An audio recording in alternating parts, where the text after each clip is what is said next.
Halo teman-teman, selamat datang di Value Stock.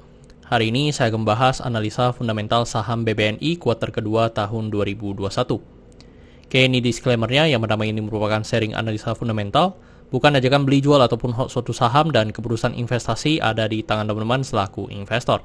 Yang ketiga, dari analisa fundamental ini bisa dijadikan referensi untuk analisa saham-saham yang teman-teman miliki. Oke, pertama-tama kita masuk ke bisnis model dari saham BBNI ini. Untuk kegiatan usahanya bergerak di bidang usaha perbankan, jadi untuk sumber income-nya berasal dari pendapatan bunga. Untuk segmen usaha atau marketnya di Indonesia, terkait kasus hukum, saya membuat video ini, saya tidak menemukan adanya kasus hukum yang terkait dengan BBNI. Untuk kepemilikan saham dimiliki oleh negara sebesar 60%, masyarakat sebesar 39,9%, dan treasury sebesar 0,1%. Dan teman-teman, kita bisa lihat dari segi pendapatannya, untuk secara kuartal kedua mengalami penurunan sebesar 10,3%, dan saya asumsikan tahunannya memiliki kinerja yang sama dengan kuartal kedua, maka sampai akhir tahun akan mengalami penurunan sebesar 10%. Dan dari segi net profitnya mengalami kenaikan secara kuartal kedua sebesar 11,1%, dan seperti tadi saya asumsikan kuartal keempatnya memiliki kinerja yang sama dengan kuartal kedua, maka sampai akhir tahun akan mengalami kenaikan sebesar 203%. Untuk dari segi aset mengalami penurunan, dan penurunannya sebesar 1,8%, dan penurunan ini juga disertai dengan penurunan hutangnya sebesar 2,9%. Dan di perbankan kalau misalnya hutangnya turun itu jelek ya teman-teman, yang dimana berarti banyak nasabah yang menarik duit atau tidak menabung lagi di bank BNI ini. Untuk dari segi modal mengalami kenaikan, dan kenaikannya sebesar 5,4%. Dan teman-teman, di sektor perbankan ada 3 rasio yang perlu kita perhatikan, yaitu NPL, CAR, sama LDR-nya. Untuk NPL ini adalah non-performing loan. Untuk non-performing loan-nya di kuartal kedua ini mengalami kenaikan ya sebesar 0,9%. Jadi ini tidak bagus ya teman-teman kalau NPL-nya mengalami kenaikan. Untuk secara NPL net-nya juga mengalami kenaikan, dan kenaikannya sebesar 0,35%. Dan itu juga tidak bagus ya teman-teman kalau NPL mengalami kenaikan. Untuk CAR-nya di 16,71%, dan di 2021 kuartal kedua ini mengalami kenaikan sebesar 2% ya, atau 1% lebih. Dan itu bagus ya, yang dimana CAR itu adalah dana cadangan. Jadi kalau misalnya cadangannya mengalami kenaikan, itu bagus ya teman-teman.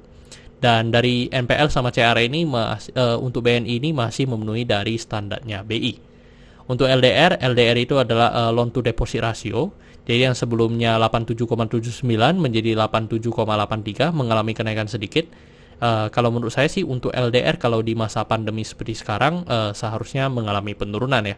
Kenapa? Karena harus Bank BNI ini seharusnya lebih selektif dalam memilih nasabah-nasabah yang ingin diberikan kredit. Tetapi kembali lagi ke sektor banknya, yang dimana kalau misalnya mereka punya dana terlalu banyak yang nganggur juga menjadi suatu resiko bagi perbankan. Dan teman-teman, ini merupakan summary laporan keuangannya dari 2014 sampai 2021. Di sini saya akan banyak membahas tentang rasio keuangannya. Yang pertama adalah NPM atau Net Profit Margin. Untuk Net Profit Margin 2021 ini sebesar 19,76%. Kalau dibandingkan dengan tahun sebelumnya memang mengalami kenaikan yang cukup signifikan. Tetapi kalau kita bandingkan dengan tahun sebelumnya lagi, sebelum COVID, itu masih jauh ya teman-teman, masih di bawah dari target yang dulunya 25% ke atas. Untuk dari segi EPS sekarang di 542, dan membuat pernya di 10,02 kali. Jadi untuk pernya kalau kita bandingkan dengan histori sebelumnya tetapi tidak banding 2020, maka kita bisa menemukan pernya itu sebenarnya udah sangat sesuai ya teman-teman, di angka 9 sampai dengan 12. Untuk dari segi book value sekarang di 6446, dan membuat PBV-nya di 0,84 kali. Jadi untuk dari segi PBV-nya di bawah 1, dan selama histori 2014 sampai 2020 ini untuk PBV dari saham BNI ini selalu di atas 1. Jadi ini bisa dikatakan cukup murah ya untuk saham BNI sekarang. Terus untuk dari segi DER-nya di 6,35 kali, dan ini masih sangat bagus, yang dimana DER-nya itu, saya suka perbankan yang DER-nya itu antara 6 sampai 8 ya teman-teman. Jadi kalau misalnya 8 itu akan jauh lebih bagus lagi. Jadi mereka mempunyai dana yang cukup banyak untuk bisa disalurkan. Dan untuk BNI ini masih sangat bagus untuk dari segi DER-nya. Untuk ROE sekarang di 8,4%, jadi masih di bawah 9% yang saya anut. Untuk ROA di 1,14%. Untuk harga saham BNI sebesar 5425, Dan dari analisa fundamental saya bisa mendapatkan nilai intrinsic value-nya sekitar 6.500. Jadi masih memiliki margin of safety 20%. Dan ini merupakan kesimpulannya yang pertama dari produk dan jasa saya berikan sesoke untuk saham BNI ini karena saya melihat perusahaan ini mampu bertahan 5-10 tahun ke depan. Untuk GCG saya berikan sesoke karena tidak memiliki kasus hukum, yang kedua memiliki pemegang saham mayoritas. Untuk revenue dan net profit saya berikan sesoke karena mengalami kenaikan. Untuk dari segi aset saya berikan sesno karena mengalami penurunan. Untuk liability saya berikan sesoke karena DER-nya masih di atas 6. Untuk book value saya berikan sesoke karena harga jual sekarang masih di bawah harga book value-nya. Untuk secara sektor saya berikan sesoke karena mereka masih memenuhi dari standar yang ditetapkan oleh BI. Untuk ROE saya berikan sesno karena di bawah 9% atau 2 kali bunga deposito yang saya anut.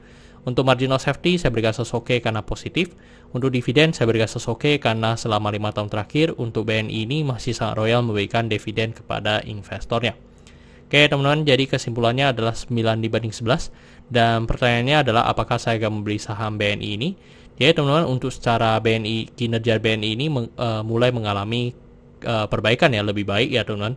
Tetapi untuk sementara saya tidak masuk dulu di saham BNI ini karena saya sudah memiliki perbankan yang saya pegang. Jadi untuk sementara waktu saya sudah tidak tertarik lagi untuk diinvest di saham BNI ini. Oke teman-teman, saya rasa cukup sekian untuk video kali ini. Jangan lupa untuk like dan subscribe. Jangan lupa juga untuk follow saya di Instagram saya di royken13. Dan teman-teman, saya ada membuat grup Telegram. Jadi teman-teman bisa join grup Telegram saya di Value Stock. Untuk linknya teman-teman bisa dapatkan di deskripsi di bawah. Dan jika teman-teman ada kode saham yang ingin saya bukan analisa seperti ini, silahkan tinggalkan di kolom komentar untuk kode sahamnya. Oke teman-teman, see you in the next video. Bye-bye.